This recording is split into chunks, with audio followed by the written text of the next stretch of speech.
DD किसान, बदलते भारत की शान।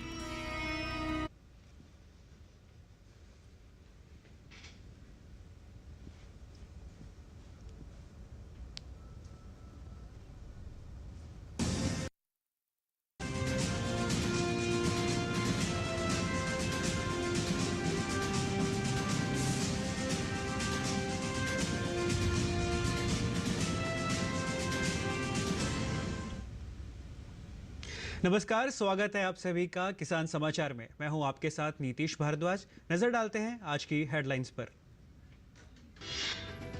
छत्तीसगढ़ सरकार का खरीफ सीजन के दौरान लगभग 49 लाख हेक्टेयर में विभिन्न फसलों की बोनी का लक्ष्य।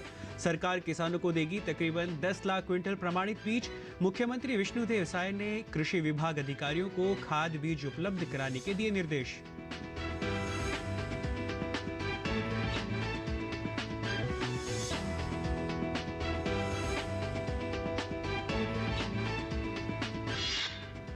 झारखंड सरकार का संभावित सूखा प्रभावित क्षेत्रों में धान के अलावा किसानों को दलहन, तिलहन एवं मोटे अनाज की खेती करने के लिए प्रोत्साहित करने का फैसला। मोटे अनाज की खेती पर किसानों को मिलेंगे 3,000 रुपए से 15,000 रुपए तक की प्रोत्साहन राशि।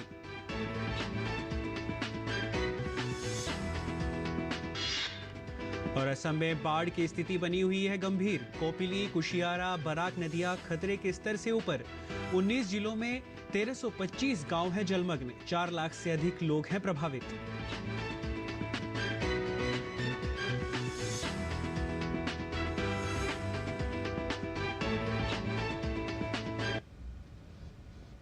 और अब खबरें विस्तार से।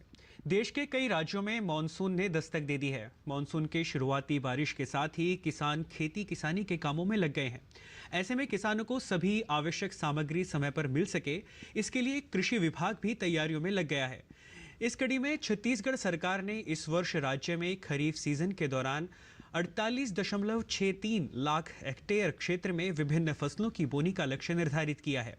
छत्तीसगढ़ के मुख्यमंत्री विष्णुदेव साय ने अपनी सरकार के 6 महीने पूरे होने पर कृषि विभाग की समीक्षा बैठक में प्रदेश के किसानों को सुगमता से उनकी मांग के अनुरूप किसानों को खाद बीज उपलब्ध कराने के निर्देश अधिकारियों को दिए हैं। खाद बीज वितरण व्यवस्था में किसी भी प्रकार की लापरवाही पर कड़ी कार्यवाही करने के निर्देश भी दिए गए हैं। सोसाइटियों में पर्याप्त खाद बीज भंडारण करने को कहा गया है। कृषि विभाग के अधिकारियों ने जानकारी देते हुए बताया कि इस वर्ष खरीफ 2024 के लिए प्रदेश में 9.78 लाख क्विंटल प्रमाणित बीज वितरण का लक्ष्य रखा गया है, जिसमें से 7.46 लाख क्विंटल बीज का भंडारण कर अब तक 4.64 लाख क्विंटल बीज का वितरण किसानों को किया जा चुका है, जो मांग का 47% है।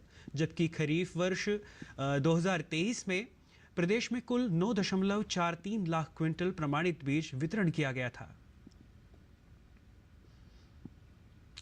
इसी प्रकार प्रदेश में इस खरीफ सीजन में 13.68 लाख मैट्रिक टन उर्वरक का लक्ष्य निर्धारित किया गया है। उक्त लक्ष्य के विरुद्ध 11.23 लाख मैट्रिक टन उर्वरकों का सहकारी एवं निजी क्षेत्रों में भंडारण किया गया है। उक्त भंडारण के विरुद्ध 6.22 लाख मैट्रिक टन उर्वरकों का वितरण किसानों को किया जा चुका है, जो लक्ष्य का 46% है। जबकि गत वर्ष खरीफ 2023 में कुल 13.41 लाख मैट्रिक टन उर्वरक का वितरण किया गया था। बीते कुछ वर्षों में जलवायु परिवर्तन के चलते कई क्षेत्रों में अल्प, असामान्य एवं असमय वर्षा हो रही है, जिससे कई राज्यों में सूखे की स्थिति बन जाती है और इसके चलते धान की खेती प्रभावित भी हो रही है। ऐसे में सरकार किसानों को धान की खेती छोड़ अन्य फसलों की खेती को प्रोत्साहित कर रही है। इस कड़ी में झारखंड सरकार ने संभावित सूखा प्रभावित क्षेत्रों में धान के अलावा किसानों को अन्य फसलों की खेती करने के लिए प्रोत्साहित करने का फैसला लिया है। सूखे से राज्य की प्रमुख फसलों धान और मक्का को काफी नुकसान हो रहा है, साथ ही उत्पादन में भी कमी आई है, जिसको देखते हुए वैज्ञानिकों ने विभिन्न फसलों की प्रजातियां विकसित की हैं, जो कम पानी एवं कम समय में अधिक उत्पादन देती हैं। कृषि विभाग के मुताबिक कम पानी को देखते हुए किसानों को दलहन, तिलहन एवं मोटे अनाज की खेती को बढ़ावा देने की आवश्यकता है। इसके लिए सरकार ने राज्य में झारखंड राज्य मिलेट योजना शुरू की है। इस योजना के अंतर्गत किसानों मोटे अनाज की खेती पर अनुदान दिया जाएगा। इस योजना में मोटे अनाज जैसे मडुआ, ज्वार, बाजरा, सांवा, कोदो आदि की खेती करने पर विभाग द्वारा 3,000 रुपये से 15,000 रुपये तक की प्रोत्साहन राशि दी जाएगी। एक किसान को न्यूनतम 10 डेसिमल से 5 एकड़ तक के लिए अनुदान दिया जाएगा। कृषकों को लाभ प्राप्त करने के लिए प्रज्ञा केंद्रों के सहयोग से ऑनलाइन पंजीकरण करना होगा। पूर्व से योजनाओं में लाभ प्राप्त करने वाले किसानों को दोबारा पंजीयन की आवश्यकता नहीं होगी, परंतु मिलेट योजना में आवेदन करना आवश्यक होगा। योजना का लाभ लेने के लिए कृषकों को 30 अगस्त से पहले आवेदन करना होगा। जम्मू कश्मीर में स्टार्टअप प्रदर्शनी का आयोजन किया गया। इस आयोजन में फाजिल फयाज वाणी ने जैविक कृषि से जुड़ी प्रदर्शनी लगाई। उन्होंने बताया, हम कश्मीर के वातावरण के अनुसार ही जैविक कृषि से संबंधित कार्य कर रहे हैं। I have a student startup, namely Rhizotonic Micros Private Limited. That's a startup dealing with the organic agricultural inputs, wherein we have used the novel technologies using cold-tolerant microbes that can tolerate the cold winters here in Kashmir Valley. That was a problem earlier here in Kashmir because the products, organic inputs we get from the outside valley, they are not compatible to the cold conditions of the Kashmir Valley. So I thought, why not to convert my research into the product and my product into a startup? So therefore I got an idea to convert my research. I have done research on these cold-tolerant microbes, and I have converted to the products that are compatible here in Kashmir Valley and provide all essential nutrients to the plants. Jammu Kashmir में startup प्रदर्शनी में लोगों ने कई तरह के stall लगाए। इन्हीं में से एक हैं शैला इमरान पंत, जो ऑस्ट्रेलिया छोड़कर भारत आई हैं। उन्होंने जम्मू कश्मीर में सिल्क के कपड़ों का काम शुरू किया और इस काम में महिलाओं को अपने साथ जोड़ा ताकि महिलाएं आर्थिक रूप से सशक्त हो सकें। I have studied microbiology. I was working in Australia for a long time. Then coming back to India, I decided let me do something for my people, especially for the women folk in Kashmir. So I started this venture for empowering women of Pulwama district. I belong to a small village of Pulwama. So the women over there, they are quite capable with skills, good skills. So to make them economically independent, to give them good life, I started with this venture. JK aroma के नाम से startup कर अपने साथ कई स्थानीय लोगों को रोजगार देकर आत्मनिर्भर बनाने वाले जम्मू कश्मीर के तौकीर अहमद बागवान कहते हैं कि उन्होंने 2017 में अपने स्टार्टअप की शुरुआत की। वे एसेंशियल ऑयल बनाते हैं। जिन फसलों की सहायता से वे एसेंशियल ऑयल बनाते हैं, उन फसलों की खेती से 25 महिलाओं को आज रोजगार मिल रहा है। ये महिलाएं सालाना 5 लाख तक की कमाई करती हैं। हम एसेंशियल ऑयल से जुड़े हैं और एसेंशियल ऑयल बनाते हैं हम, जिसमें सीडारवुड ऑयल है, लेवेंडर ऑयल है, रोजमेरी ऑयल है, टेस्माइनोटा ऑयल है। ये सारे ऑयल्स हम वहाँ पे प्रोड्यूस करते हैं, क्योंकि जो हमारा एरिया है काफ़ी हिली टेरेन है, बहुत टफ है वहाँ पे काम करना। उस जगह पे हमने एरोमेटिक क्रॉप्स को लाया और एरोमेटिक क्रॉप्स की कल्टीवेशन स्टार्ट की। आज की डेट में जो हमारा लेवेंडर है, उसकी कल्टीवेशन से बहुत सारी लखपति दीदी भी खड़ी हो गई हैं वहाँ पे, जिन्होंने अपना प्रोड्यूस इस साल 2 लाख, 3 लाख, 4 लाख, 5 लाख का 25 ऐसी लेडीज़ हैं हमारे पास जो इस बार इस एरोमेटिक क्रॉप से लखपति हो गई और लखपति दीदी का खिताब उन्होंने ले लिया वहाँ पे। इसी तरीके से हमारा जो प्रोड्यूस है ये 1 डिस्ट्रिक्ट 1 प्रोडक्ट में भी आ गया। मन की बात में 99 एपिसोड में जब पीएम साहब ने इस पे बात की तो वहाँ पे फार्मर्स को काफ़ी एनकरेज फिर मिला। तो इसी तरीके से 26 जनवरी की जो परेड थी, झांकी थी, उसमें जब इसकी झांकी निकली तो उससे भी काफ़ी एनकरेज मिला। तो इसी तरीके से ये आज हमारा जो है प्रोडक्ट 27 वैल्यू एडेड प्रोडक्ट हमने जो बनाए हैं वो इसी के हैं, एरोमेटिक और मेडिसिन क्रॉप्स के। औषधीय पौधों को लगाने की मुहिम चलाने वाले अर्चून रैन का कहना है कि हमने कोरोना के बाद से औषधीय पौधे लगाने शुरू किए। बहुत सारे लोग इस पहल से जुड़े हैं और किसानों ने भी इसकी खेती शुरू कर दी है।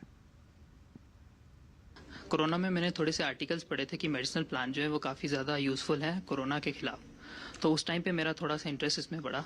फिर आयुष डिपार्टमेंट से भी हमने थोड़ा पता किया, थोड़ा CSIR से पता किया, तो उन्होंने बताया हाँ ये काफ़ी अच्छा हो सकता है और फार्मर्स के लिए भी बेनिफिशियल है।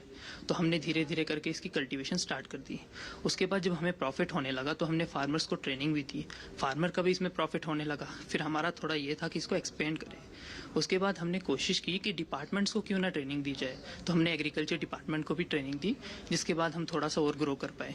अभी के टाइम पे हमने वैल्यू एडेड प्रोडक्ट्स भी इसमें बनाए हैं जो कि काफ़ी यूज़फुल हैं। हमारे जो फार्मर्स हैं, फार्मर्स भी अभी काफ़ी अच्छा इनकम इसमें जनरेट कर रहे हैं और हम एम्प्लॉयमेंट भी काफ़ी अच्छी दे रहे हैं।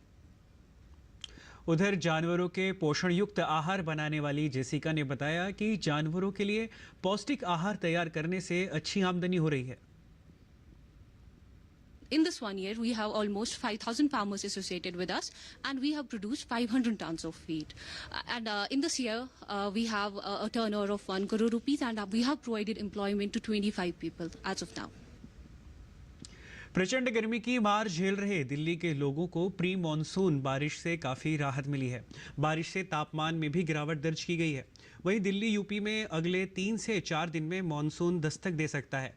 इस दौरान अगले 5 दिनों में केरल और दक्षिण आंतरिक कर्नाटक, कोंकण, गोवा में बहुत भारी वर्षा होने की संभावना है।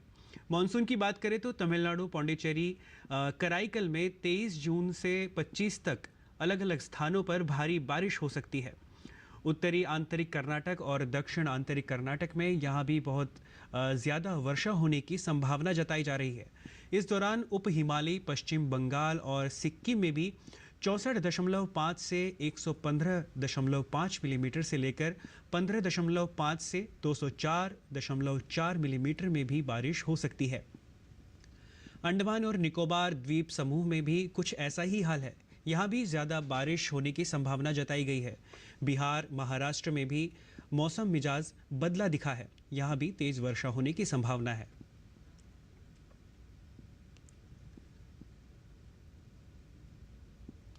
असम में बाढ़ की स्थिति गंभीर बनी हुई है क्योंकि कोपिली, कुशियारा, बराक नदियां खतरे के स्तर से ऊपर बह रही हैं। कल उदलगुड़ी जिले में एक व्यक्ति की मौत की सूचना मिली है, जिससे राज्य में मरने वालों की संख्या 27 हो गई है। वर्तमान में 19 जिलों के 1325 गांव जलमग्न हैं, जिससे 4 लाख से अधिक लोग प्रभावित हैं। करीमगंज सबसे अधिक प्रभावित है और 2,40,000 से अधिक लोग बाढ़ के पानी में डूबे हुए हैं, जो अन्य सभी जिलों की तुलना में सबसे अधिक है। असम, मेघालय और अन्य पूर्वोत्तर राज्यों में अलग अलग स्थानों पर भारी बारिश की संभावना है।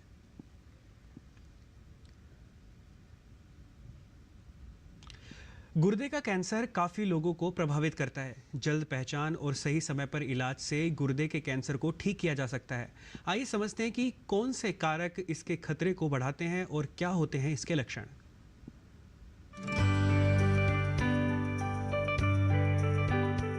गुर्दे का कैंसर एक आम समस्या है जो काफी लोगों को प्रभावित करती है। किडनी कैंसर यानी गुर्दे का कैंसर एक ऐसा रोग है जिसकी शुरुआत गुर्दे से ही होती है। ये अवस्था तब होती है जब एक या दोनों किडनी में कोशिकाएं अनियंत्रित रूप से बढ़ने लगती हैं और एक गांठ यानी ट्यूमर का रूप ले लेती है।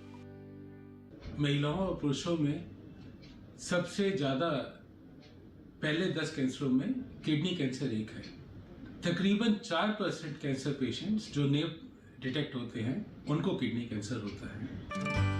गुर्दे की कोशिकाओं में परिवर्तन और कैंसर ग्रस्त होने का कोई कारण ज्ञात नहीं है, लेकिन कुछ कारक हैं जो गुर्दे के कैंसर की संभावना को बढ़ा देते हैं। धूम्रपान करना, अधिक वजन या मोटापा, उच्च रक्तचाप, क्रॉनिक किडनी डिजीज या गुर्दा रोग के लिए डायलिसिस उपचार पर रहना, गुर्दे के कैंसर का पारिवारिक इतिहास, दर्द निवारक दवाएं अधिक समय तक लेना, कुछ दुर्लभ आनुवंशिक बीमारियां गुर्दे में कैंसर की संभावना को बढ़ा सकती है। किडनी कैंसर बड़ी आसानी से अल्ट्रासाउंड से पता चल सकता है। हालांकि किडनी कैंसर होने के बहुत ज्यादा संकेत शुरू में नहीं मिलते। कई बार कमर में दर्द, पेशाब में खून आना, लाल रंग का पेशाब आना, ये सब लक्षण हो सकते हैं किडनी कैंसर के, बट ये सब बहुत लेट होते हैं। एक अल्ट्रासाउंड बहुत आसानी से किडनी कैंसर की परेशानी के बारे में बता सकता है। किडनी कैंसर का पता आमतौर पर तब चलता है जब पेट की किसी समस्या के लिए जांच करवाई जाती है। जैसे जैसे ट्यूमर या गांठ का आकार बढ़ता है, व्यक्ति में इसके लक्षण उत्पन्न होने लगते हैं। ये कैंसर ऐसा है जो अगर समय पे पता चल जाए तो ऑपरेशन के जरिए पूरी तरह से ठीक किया जा सकता है। और आजकल इतनी तरह की नई किस्म की दवाइयां आ गई हैं कि अगर एडवांस स्टेज में भी किडनी कैंसर का पता चले तो उसका भी बहुत अच्छे से बहुत इफेक्टिवली इलाज हो सकता है। कई बार कंप्लीट क्योर एडवांस स्टेजेस में भी हो सकता है, नहीं तो डिजीज को रोका तो जा ही सकता है। अगर आपको अल्ट्रासाउंड में कोई नई गांठें पता चली हैं या वो गांठें अल्ट्रासाउंड में देखने में सस्पिशियस या कैंसर का शक देती हैं, तो जरूर अपने नजदीकी डॉक्टर यूरोलॉजिस्ट से मिलें और अपनी आगे की जांच जरूर करें। यदि इलाज में विलंब हो तो गुर्दे के कैंसर की गंभीरता बढ़ सकती है, कैंसर एडवांस स्टेज में पहुंच सकता है और शरीर के अन्य अंगों में फैल जाता है। आवश्यक है कि स्वस्थ जीवन शैली अपनाएं और जोखिम कारकों को दूर करें, जिससे गुर्दे में कैंसर की संभावना को कम किया जा सके। किरण भारद्वाज, डीडी न्यूज। और आइए अब जान लेते हैं मंडी भाव।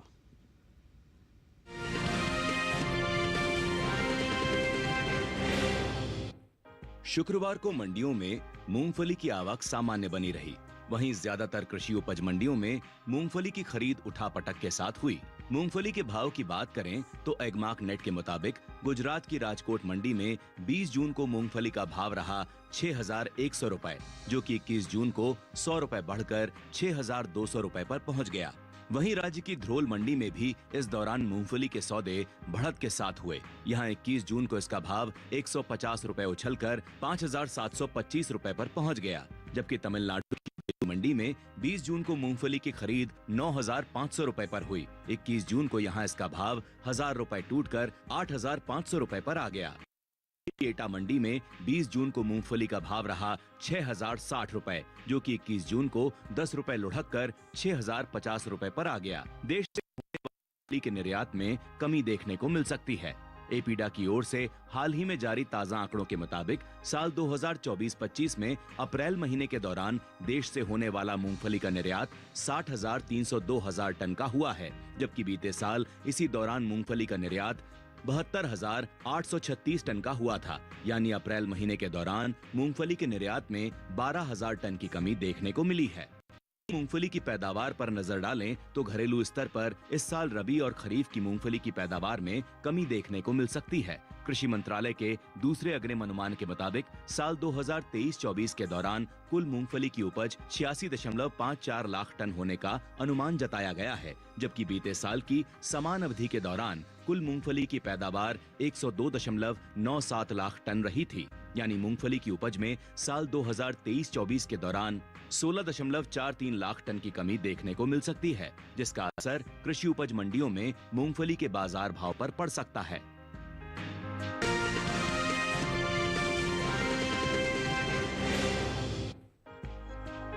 कृषि उपज मंडियों में इन दिनों प्याज की आवक सामान्य बनी हुई है।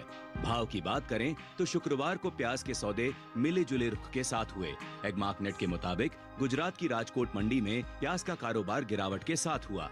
यहां 20 जून को प्याज का भाव था 2150 रुपए। 21 जून को प्याज का भाव 100 रुपए गिरकर 2,050 रुपए रह गया। पंजाब की गढ़शंकर मंडी में प्याज के सौदे बिना किसी फेरबदल के साथ हुए। 20 जून को प्याज का भाव रहा 1,800 रुपए। 21 जून को भी यहां इसका भाव 1,800 रुपए पर टिका रहा। राजस्थान की जोधपुर मंडी में भी इस दौरान प्याज खरीद स्थिर भाव पर हुई। यहां दोनों दिन 20 और 21 जून को प्याज का भाव 2,000 रुपए पर बरकरार रहा।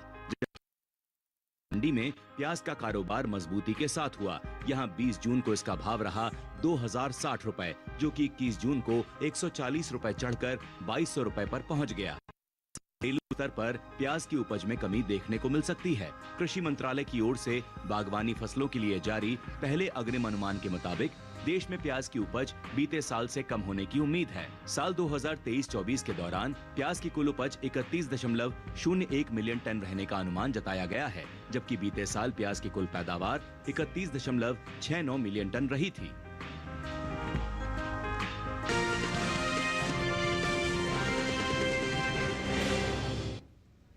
और अब बात मौसमी खेती की। किसान इस मौसम में कैसे रखें अपनी खेती का ख्याल, आइए देखते हैं।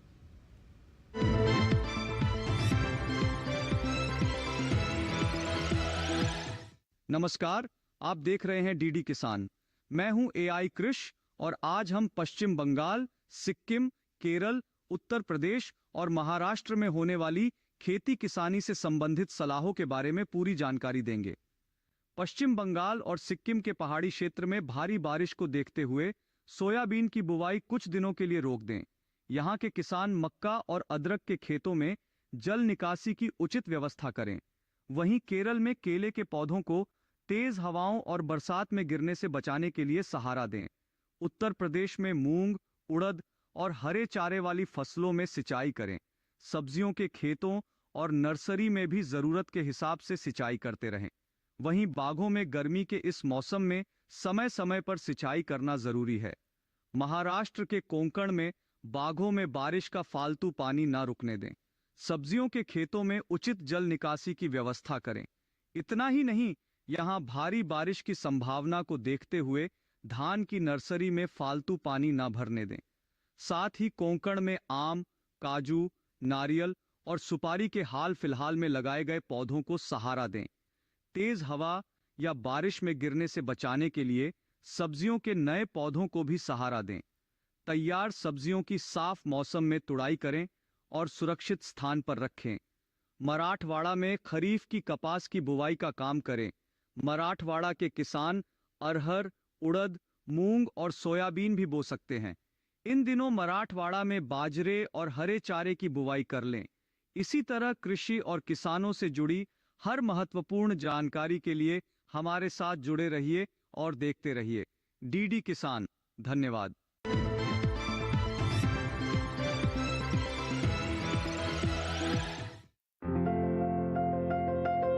ये समय मूली की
का छिड़काव करें।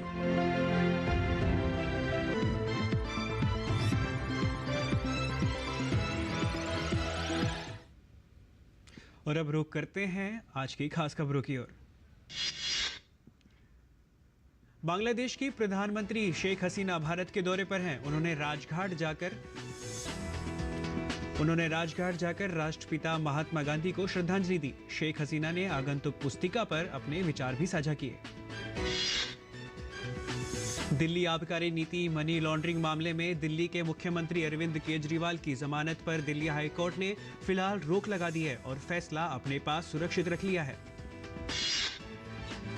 राजधानी दिल्ली में जल संकट की समस्या लगातार बनी हुई है। दिल्ली के कई इलाकों में टैंकर्स के जरिए लोगों को पानी की आपूर्ति की जा रही है। स्थानीय निवासियों ने पानी की किल्लत पर अपनी नाराजगी जताई। दिल्ली में जल संकट को लेकर भाजपा कार्यकर्ताओं ने दिल्ली जल बोर्ड कार्यालय के बाहर विरोध प्रदर्शन किया। पुलिस ने प्रदर्शनकारियों को तितर-बितर करने के लिए पानी की बौछारें की।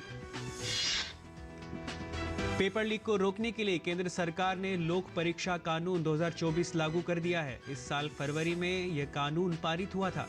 इस कानून को राष्ट्रपति द्रौपदी मुर्मू ने मंजूरी दी थी। नीट पेपर लीक मामले में बिहार पुलिस की आर्थिक अपराध इकाई को बड़ी सफलता मिली है। पुलिस विभाग के सूत्रों से मिली जानकारी के अनुसार ईओयू ने 1 बजे सिंटू नाम के आरोपी को झारखंड के देवघर से गिरफ्तार किया है। तमिलनाडु विधानसभा परिसर में कल्लाकुरिची शराब त्रासदी पर एआईएडीएमके विधायकों ने नारेबाजी की और विरोध प्रदर्शन किया। एआईएडीएमके ने प्रश्नकाल के दौरान शराब त्रासदी पर चर्चा की मांग की। मुख्यमंत्री पद की शपथ लेते ही चंद्रबाबू नायडू एक्शन मोड में नजर आए हैं। आंध्र प्रदेश के पूर्व मुख्यमंत्री वाईएस जगन मोहन रेड्डी के आवास के बाद अब ताड़ेपल्ली स्थित उनकी पार्टी वाईएसआरसीपी के केंद्रीय कार्यालय को बुलडोजर से ध्वस्त कर दिया गया है। ज्येष्ठ पूर्णिमा के अवसर पर अयोध्या में श्रद्धालुओं ने सरयू नदी में पवित्र स्नान किया। इस दिन पूर्णिमा को वट सावित्री पूर्णिमा भी कहा जाता है। इस दिन स्नान दान करना सबसे शुभ माना जाता है। साथ ही वट वृक्ष की पूजा भी की जाती है। श्री अमरनाथ जी की प्रथम पूजा की गई। जम्मू कश्मीर के उपराज्यपाल मनोज सिन्हा ने प्रथम पूजा में वर्चुअल रूप से भाग लिया। इस वर्ष श्री अमरनाथ जी की यात्रा 29 जून से शुरू होगी और 19 अगस्त 2024 को समाप्त होगी। जम्मू कश्मीर के उपराज्यपाल मनोज सिन्हा ने कहा कि आने वाले श्रद्धालुओं के लिए सभी जरूरी सुविधाएं कर ली गई हैं। सुरक्षा के भी कड़े इंतजाम किए गए हैं। असम के नीलाचल पहाड़ी पर स्थित कामाख्या धाम में महाअंबुवाची मेला शुरू हो गया है। असम सरकार और कामाख्या मंदिर प्रबंधन समिति ने अंबुवाची मेले के लिए कई विशेष प्रबंध किए। ये मेला 26 जून तक चलेगा। और आज के किसान समाचार में इतना ही। मुझे दीजिए अनुमति। नमस्कार।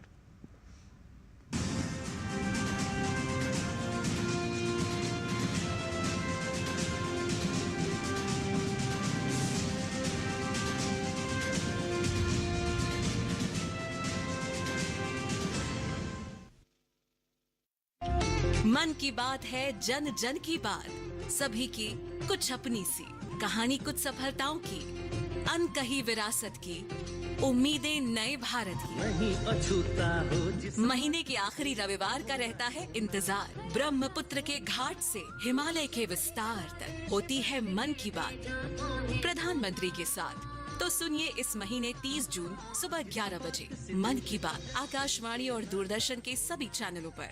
आप भी माननीय प्रधानमंत्री के मन की बात का हिस्सा बन सकते हैं। इसके लिए आप अपने सुझाव post box number 111 Akashvani Delhi पर भेज सकते हैं या नमो ऐप या MyGov के ओपन फोरम में पोस्ट कर सकते हैं। तो याद रखें, रविवार 30 जून सुबह 11 बजे मन की बात। भेड़ों के शरीर पर पनपने लगे जब कीड़े, पशुपालक ना करे इसे नजरअंदाज। थोड़ी सी लापरवाही और हो सकता है बड़ा आर्थिक नुकसान।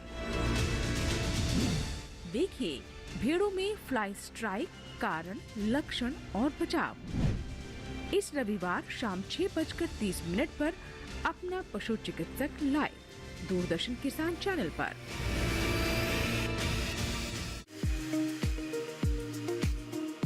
आज हम आपको लेकर आए हैं गाजियाबाद के गांव रईसपुर में।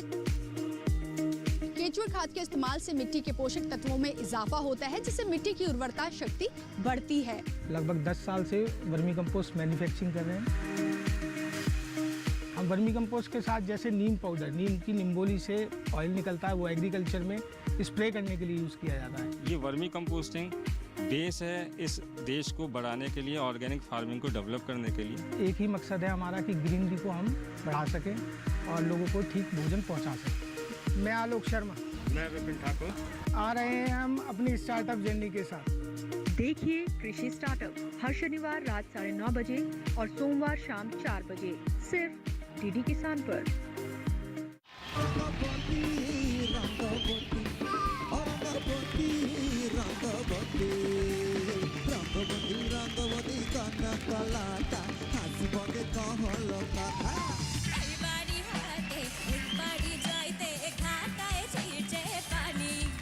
सिंगर मतलब आपने जो सारी चीजें की थी, it was the showcase of a fantastic singer.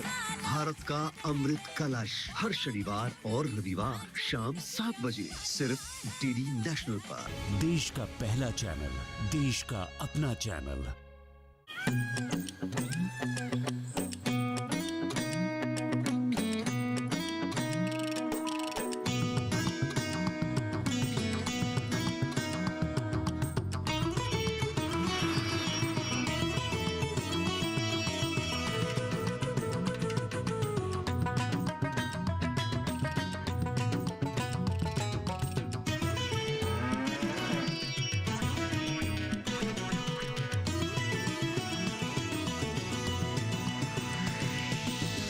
DD किसान, बदलते भारत की शान।